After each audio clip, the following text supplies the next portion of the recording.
What is going on, Alabama fans? The Crimson Tide beat the absolute crap out of Western Kentucky tonight, 63-0. A lot of positives, I think, that you can take out of a game like this. There were also some things that I think you can nitpick. There were some penalties in the first half that I think, just weren't really good, like, overall to have. You had too many guys on the field on defense one time. But I think for the most part, most of this game, Alabama looked pretty solid to me. They were able to get a lot of defensive, freshmen on the field that we've been talking about a lot. Some offensive, they got that second string offensive line in there, which I think was, a really positive thing for them to be able to do.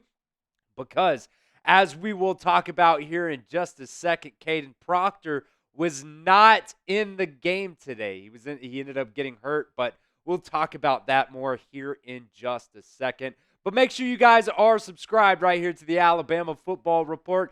We're going to be doing watch parties every single week. You guys do not want to miss out. We had a fun time. Finished this entire bottle of hot sauce during the show. So, yeah, it was a good time. Make sure you guys are subscribed right here to the Alabama Football Report.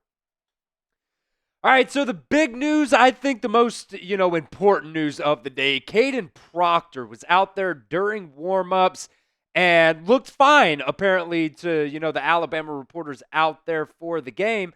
But then they go back in the tunnel, they come out, they run out with the team.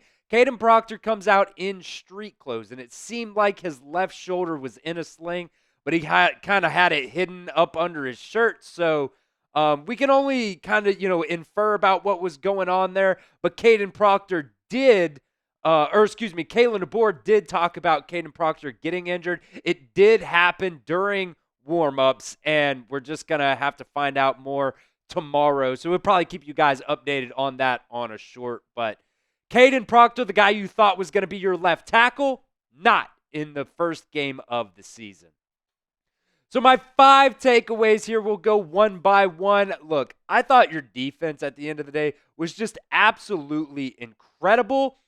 So many positive things out of your defense, man. Where do I even start? Keon Sabb, the dude came in and just played absolutely lights out for you. 2 big interceptions in the first half of this game. I think both of those came actually in the first quarter for the Crimson Tide. And one of them even came, when Western Kentucky was driving. They were getting down there into the red zone, and, he was able to put a stop to that drive for Western Kentucky. I thought you looked pretty good on the defensive line as well. Jaheim Otis, this is not the same guy that we've seen the last 2 years. He's slimmed down a little bit more, but not in a negative way to where he's going to be weaker or anything like that. Man, the noticeable difference of Jaheim Otis last year to this year, man, the dude is a whole lot quicker. He's getting out on the edge, making plays out on the edge, running quarterbacks, running backs down. The dude looks absolutely legit. I also thought, your linebackers looked really good today. We saw even a lot of those 3 linebacker sets that Kane Womack was talking about, where they were able to get Justin Jefferson on the field as well. I think that's going to be, more interesting to see how they are using that. Going back and, looking at watching the game again, seeing exactly what situations those were. But for the defense, no complaints at all from the defense for me. I thought those guys played really good, especially that secondary. Had a lot of young guys in the secondary in this game, and we'll talk about more about those guys. But defense overall, I think at the end of the day, they can get an A+ from me. The offensive line had its moments, I thought. There were some positive things. I also thought there were some negative things. Man, in that first quarter, if you guys were watching our watch party, I was ready to bench Elijah Pritchett because the first, couple of drives, he was absolutely terrible. He was getting beat on every single play. Now, he has been practicing at right tackle. He hasn't been practicing at left tackle. And with Kadyn Proctor going down, he had to jump in there and play emergency left tackle for you. So I'll give you the benefit on the doubt when it comes to that. But Kadyn Proctor, like I said, I thought he started off a little bit shaky, got better as the game progressed. I thought Wilkin Formby looked really good over at the right side, though. There were not many times, really ever, you were saying, oh, Wilkin Formby getting beat here or anything like that. There were no penalties, I don't believe, on Wilkin Formby. I think he helped himself out a lot just with his performance at right tackle today. And we'll see what happens with Kadyn Proctor and Elijah Pritchett at left tackle. But, with that injury to Kadyn Proctor, it seems like Elijah Pritchett's going to be there for the meantime anyways. So rate your confidence level after one game in Alabama's offensive line. Like I said, I thought they had some ups. I also did think that they had some downs. At the end of the day, everything kind of came together. The run game was also really good. So, it's probably above a 5 for me at this point, but it's definitely not a 10. Let me know at the pinned comment of today's video. I thought the run game was really, really impressive in this game. I mean, what more can you say about Justice Haynes? 4 carries for 102 yards, averaged, what's that math, 25 and a half yards per carry. He had the 84-yard run, so that one really, takes the, as I knock stuff over here, that really takes a lot of the average and shoots it up, having that 84-yard run. But, man, it seemed like every single time Justice Haynes, Jam Miller touched the ball, they were just being absolutely electric with when they had the ball in their hands. I thought Jalen Milroe also really solid in the run game today as well. And that's something that I wanted to happen a little bit more. Call those quarterback runs. Let your quarterback do what he does best. Yeah, sure, he can throw the deep ball. Yes, he can be your point guard on the with the offense and get playmakers the ball. But, man, he's probably your best playmaker. So let the guy cook. And I thought they did that.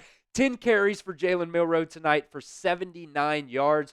He also did go 7 for 9 passing the ball, but specifically talking about running here. Jam Miller also 5 carries for 54 yards. I think that also, is part of the positives for the offensive line, right?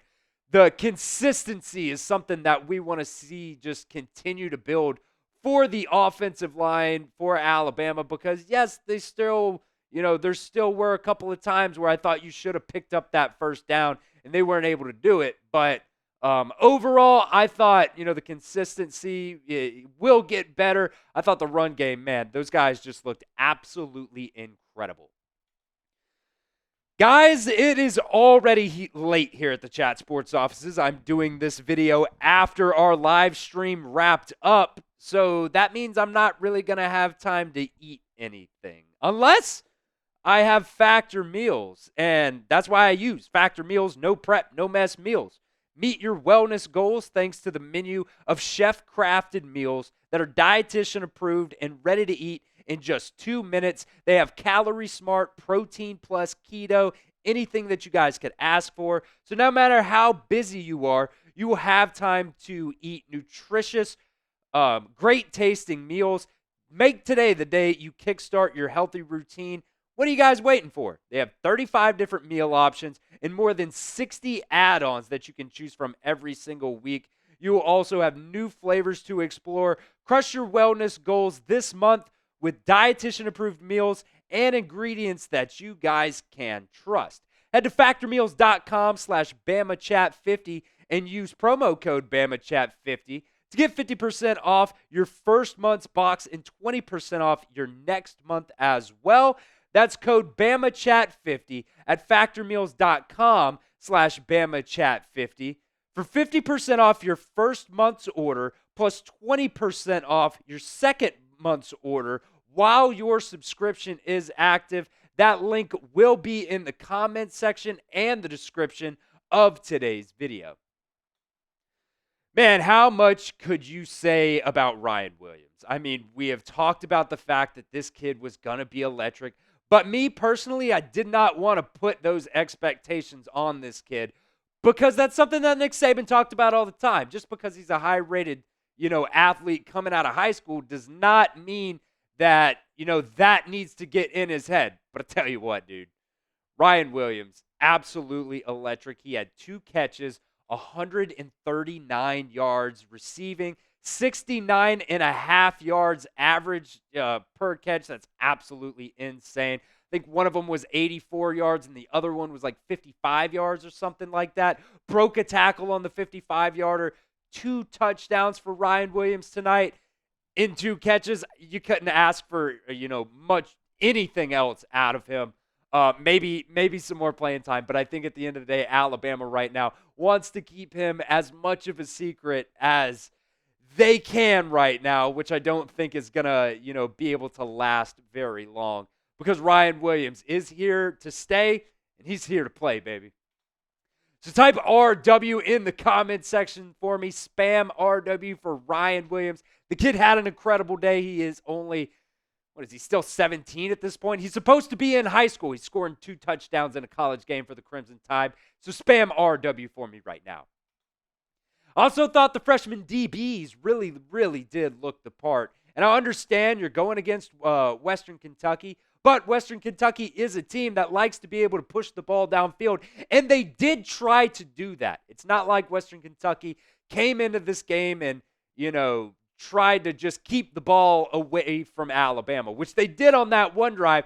First half, I think they had the ball for like 21 minutes or something like that. They had a 22 play drive as well. That was absolutely insane just to see. 22 play drive that ended in a turnover on downs. A testament to what your defense was able to give you today. But Xavier Brown got the start today at corner ahead of Deshaun Jones. Thought Xavier Brown did really good. They went right at him the first 3 plays of the game. One was a bubble screen that you got like 2 or 3 yards, something like that. The other one, first down, the wide receiver or tight end was just able to find a sweet spot in the zone. He sat down, caught the ball. Wasn't man on man or anything like that. It's just kind of that happens when you're in zone. And he really didn't break at all. I thought he played really good overall as a freshman. And the rotation at that defensive back spot, you also saw Zay Mincy in there more towards the end of the game, but you saw Jalen Mbakwe in there during some meaningful times in that game in the first half. So, I thought those freshman DBs looked really, really good.